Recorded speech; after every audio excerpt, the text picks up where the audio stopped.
Need you today, TJ. Make some plays. Bengals and Steelers. Pittsburgh 1-3 in its last 4 games. Their chance to win the AFC North has taken a nosedive. Entering Week 7, they were 4-1. They had a 79% chance to win the division compared to 16% for the Ravens. That's completely flipped. Entering today, it's Baltimore with a 62% chance to win that division despite being 1 game behind the Steelers. And this morning, we welcome Kimberly Martin from windy Pittsburgh as she's getting set to cover this one for us. Kmart, what is the mindset for the Steelers coming off what was an ugly game against the Chargers?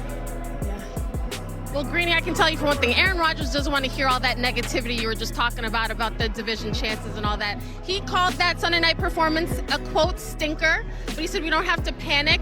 Their tight end, Freiermuth, said, listen, that was an embarrassing performance against a very good team. We want to get that taste out of our mouths, but to do that, they have got to slow down this high-potent Cincinnati Bengals offense, and, of course, Joe Flacco. Earlier, I caught up with linebacker Patrick Queen to talk about the challenge of facing Flacco. Take a listen. Yeah, you know, Zach runs a good offense, and it's always been the same offense with both of the Joes and stuff. So it's a challenge. Both of them good quarterbacks. They know football. They know defenses. So it's just about us going out there and being us, playing good defense, playing at a high level and executing. Now, you guys talked about how you've got a lot to play for. You got to get back on track. But talking to Jamar Chase and Bengals players this week, they've said this is a must-win game for them. They're excited about the possibility of Joe Burrow coming back.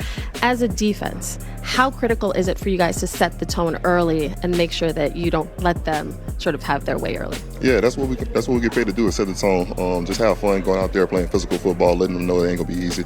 So the job for us is just make them go earn every single thing. Every blade of grass, we gotta make them earn. Thank you. Appreciate it. Thank you. See, set the tone early. That's what the Steelers want to do. Greeny, here, coming into this game, I was worried about the field conditions. Yesterday, I was here for the Notre Dame Pitt game. Obviously, the field is of concern. I thought, so far, it looks good. The real issue is the wind. My crew is holding on to the cameras, to the lights, everything behind me. The wind gusts here. I would expect a big running game type of game for both teams. So we'll see if these 40-year-old quarterbacks can toss it through the air or if they will rely on the ground game. All right, Kmart, thank you very much. Yeah, they're expecting sustained 21-mile-an-hour winds with big gusts. I'm looking at my quarterback. I'm looking at my receiver.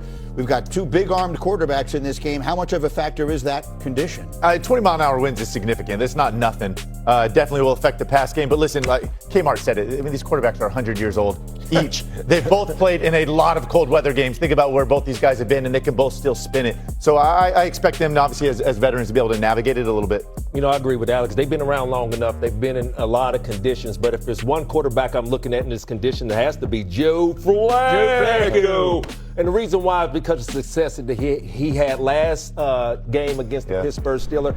And where the chemistry that him and Jamar Chase had, man, was unbelievable. You talking about 16 catches for Jamar Chase against this man-to-man coverage that the Pittsburgh Steelers was playing. So today, I look for another big game from the wide receivers, and I think being able to throw the ball outside of the numbers is easier when weather is a factor, opposed to throwing it inside the numbers. Well, that's interesting, because I actually thought it would be the opposite, but you would know a hell of a lot better than I would about it.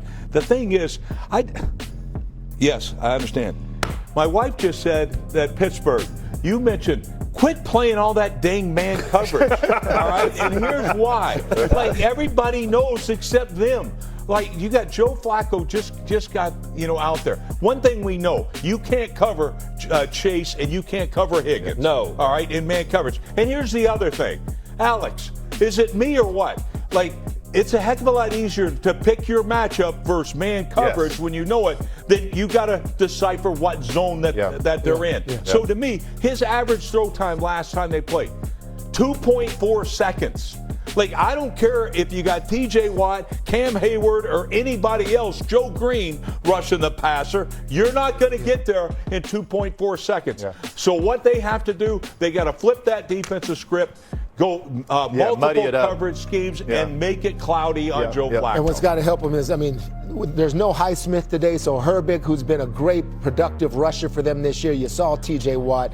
That's how they win this football game, getting to Joe Flacco. Because with the win, I don't know how accurate Flacco will be going down the field. I think the Pittsburgh Steelers defense has more playmakers on it. This Bengal defense, it's the worst I've seen this year. Even straight up, basic tackling, they can't get it done. So Pittsburgh's got it back. They're the worst unit in the NFL from a yard standpoint, 32nd. And you flip that to obviously the Pittsburgh offense. They need to rebound, and this is the opponent to do it against. Jaylen Warren was kind of the lone bright spot in their offensive game against the Chargers last week. I expect a heavy dose of him today, running it against this porous defense. And quite honestly, like we were kidding Moss about that with the reason why the wind affects you more in the middle of the field is because you got to feather the ball and things like that off it. So the touch is more prevalent through the inside numbers than it is on the outside. All right, fellas, let me jump in for just a Burrow returned to practice Monday, opening a 21-day window for the QB to return from IR. You know, he had surgery for that turf toe on his left foot in September. Burrow is targeting a return Thanksgiving night against the Ravens. But today it'll be Joe Flacco looking to go 2 for 2 against Aaron Rodgers and the Steelers, an important division matchup for both of these squads. And with more on this matchup, our Kimberly Martin, first on the field in Pittsburgh, joins us now live. Hello, K-Mart, braving that wind and that cold, but still looking fly. What are both teams saying? What's at stake beginning today, K-Mart? Good morning. I'm gonna try to get this out before I blow away from the stadium. Listen, Aaron Rodgers acknowledged not his finest performance on Sunday Night Football, and the whole team, right? Aaron Rodgers had 3 sacks, 2 interceptions, and he said the key for us though is just consistency. That's how you play better football. You don't have to make major changes. Nobody has to freak out. We just need to play better. You're going to have a stinker every now and again. And I spoke to tight end Pat Fryermuth, who said, listen, we're not panicking. Last time I checked, we're still in first place in the division. We just need to keep going. We just need to, we believe we're going to play better.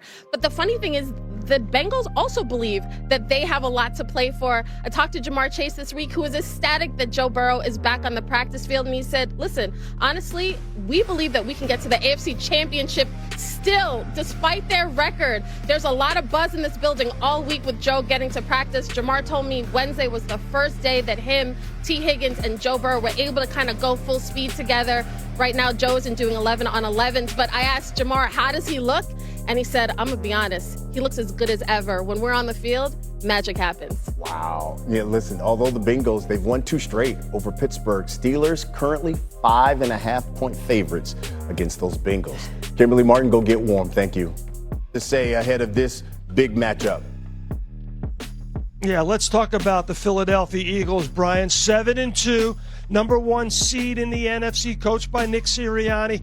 3rd best winning percentage in the Super Bowl era behind John Madden and Vince Lombardi. But, and there's always a but, they know they've got to get this passing game going, coming off the Monday night win against Green Bay when A.J. Brown only had 3 targets, 2 catches for a total of 13 yards. This is a guy who has collected more than $87 million from the Philadelphia Eagles. Highly paid wide receiver. They know they got to get him going. He knows it.